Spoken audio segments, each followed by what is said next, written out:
Hey YouTube, welcome back.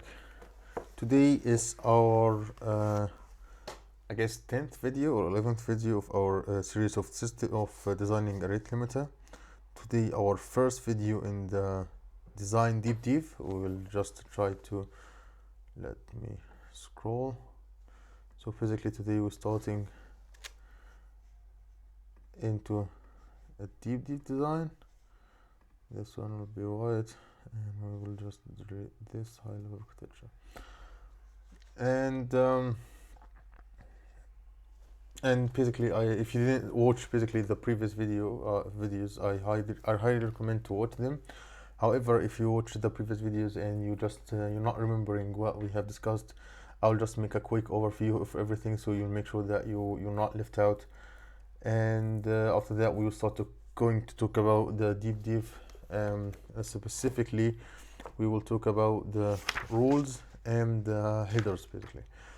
So basically, our own series, it was to answer the question of design a rate limiter, but basically we want to answer in depth so we could understand everything. In real design interview, you'll not have to describe as much things as I'm describing actually in this series. You just have to understand them.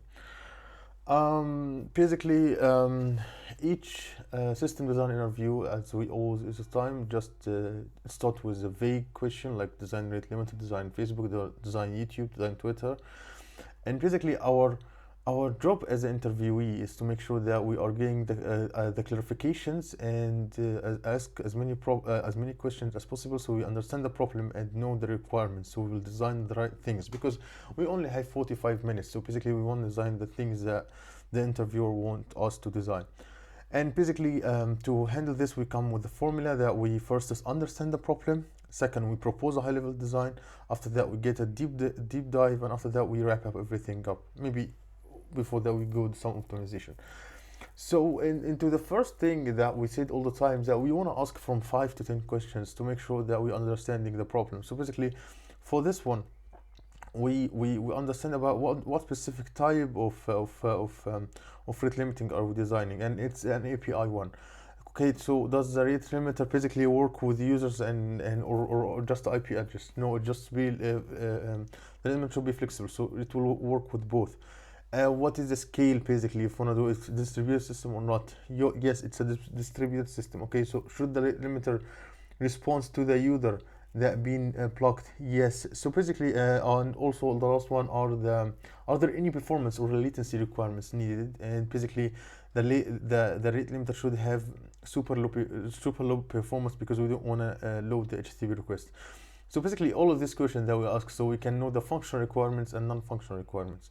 Basically, the rate limiter must be able to limit the rate of request for a specific type of request. The rate limiter must respond to the user when the limit is exceeded. The rate limiter must be able to track the rate in real time, and we will talk about what the real time, because we will talk about this real time thing specifically when we try to talk about the distributed systems.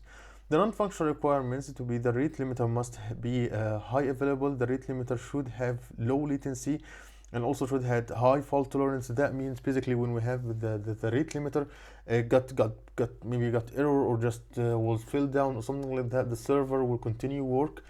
We want to use as less memory as possible, and it's a distributed system. So basically, these are the functional requirements and non-functional requirements. So basically, this is what we understand the problem. So we finished the first one. The second one that we talked about, that we wanna talk we wanna propose a high-level design. So basically, proposing a high-level design, we started while talking about basically two questions: where should we put the rate limiter, and the second question, what are the algorithms that we could use. So basically, we should the rate limiter. We have two solutions. We can put in the client on the server side. In the client side, it's quite problematic because we don't have much control over it.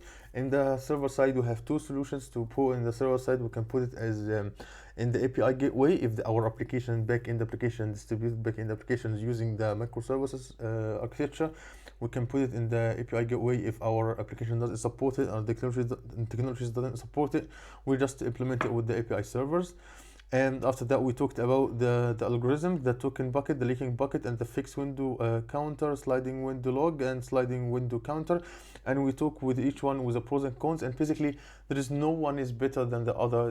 The thing that when you talk with your interviewer, you will just talk with him about the pros and cons on each one, and maybe you can just get to choose one of them. I guess maybe you can get with the token bucket, I guess, or leaking bucket.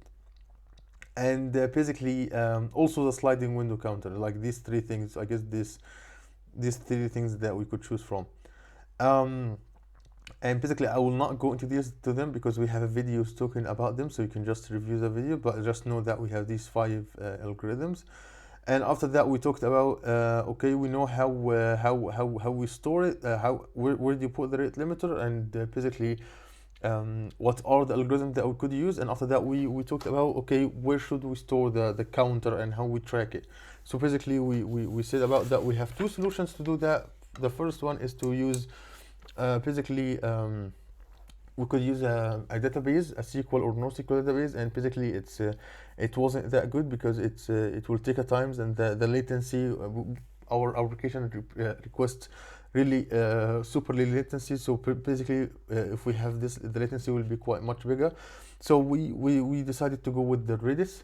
So basically and also use the 2 commands, increment and expire, basically because increment increases the store by 1, expire we actually see the timeout. Actually Redis, it's in memory database that has like a pretty low latency, so we'll make sure that we are getting everything out. So basically we have the client basically sends the request to the rate limiting middleware fetch the counter from the corresponding bucket in Redis basically, and basically checks if the rate limit the limit is reached or not. If the rate is reached, the request is rejected, or maybe it's pushed to the queue. Otherwise the request was passed to the servers. So basically this is what we have discussed in the past videos, and right now we will talk about I guess we answered a lot of questions, but we have 2 more questions that we didn't ask. First, how are rate limiting rules created? Where are the rules stored? And the second question, how to handle requests that are rate limited. So we ask these 2 questions basically. So basically we start with the first one. It's let me just how we will how rate limiting rules are created, and basically where our rules are stored. So let's just create a text here so we'll understand how the rules actually are created. No, it's pretty big. Yeah, okay. So now I want it to be white. So basically we can store the rules in a script basically, and actually I will tell you how the rules looks like. So basically we have something called domain. It's like, for example, auth description, and actually this is a left open this is there is a lot of open source basically components that open source the rate limiting components basically. There is a lot of open source software products that open source their limiting components. So basically you can just maybe you can watch, I guess, left, for example, and also you can see I guess you can see also Amazon. I don't know, maybe you search for it. So basically we have something called description, and maybe we are just talking about the key. It's auth type. Let me make this quiet, and it will be value. It will be login, and it will be for example rate limit. It will be unit, minute,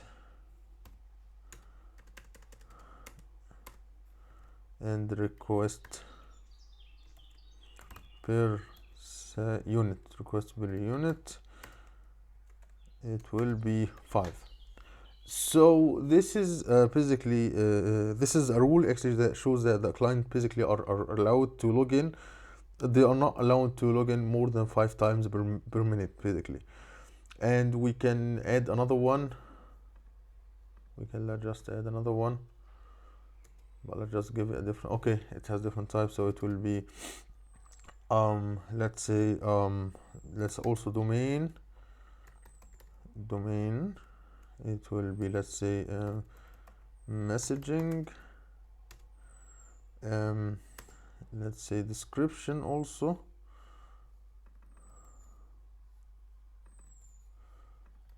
description, it will be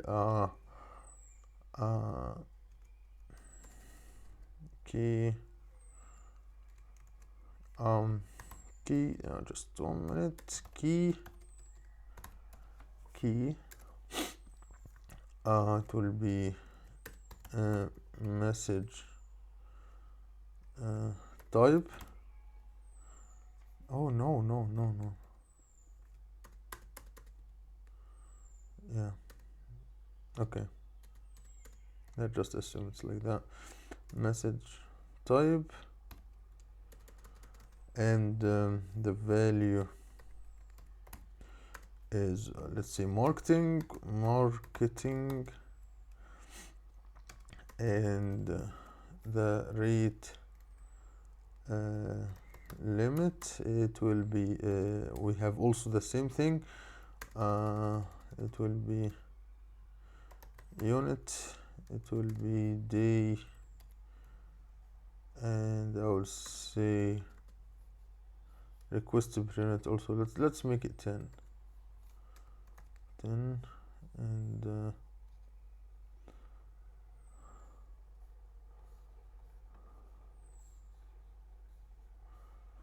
that just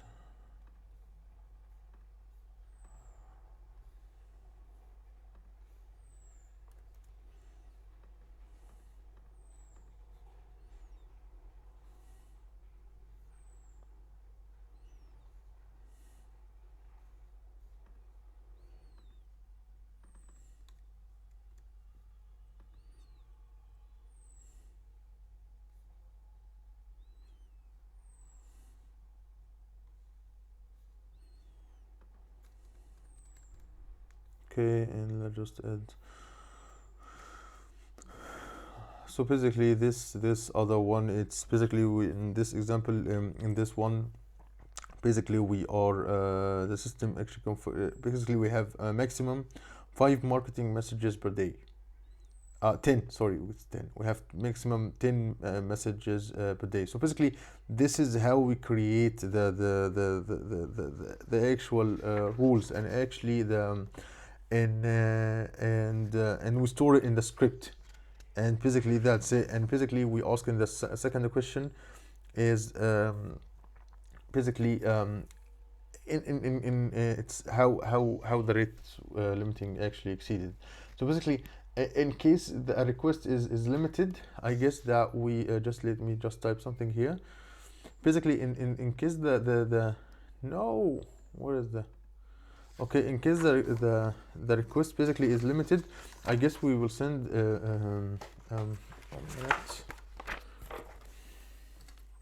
We will send HTTP. Or send maybe we will return in the HTTP response with code like in case of limiting.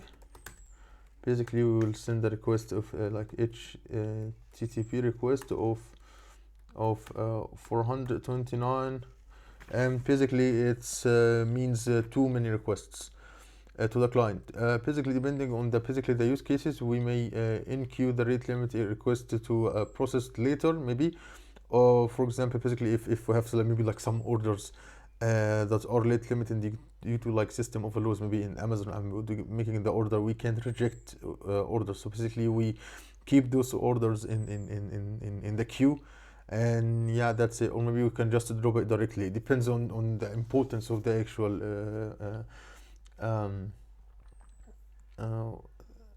requests. So basically, right now we have the last thing that we will talk about is basically how does the client basically know whether it's being throttled or not, basically, and how does a client know the number of the allowed remaining requests before being basically throttled or being rejected or giving a 429 response from the API.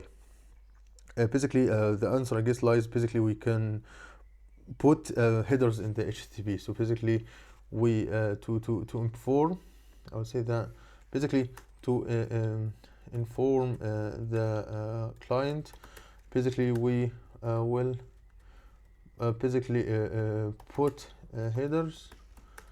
We will put variables. Actually, I guess we can just put some variables in the headers. We'll put information in the header. Put informations in the header. Yeah. And yeah, I guess. Okay, so basically, I guess maybe we can put like 3 variables. I guess the one it will be let me give it a specific color. So x rate limit and remaining. Okay, and actually this is talks about the remain. I don't know. And the second one, it will be, I guess this talks about, give me the example, the information about how many requests that are remaining, and I guess x also rate limit. I guess x rate limit, it will be the x rate limit, basically x rate limit basically this one, it indicates how many calls actually the clients can make for this specific resource. And I would say that maybe the last one is the x rate limit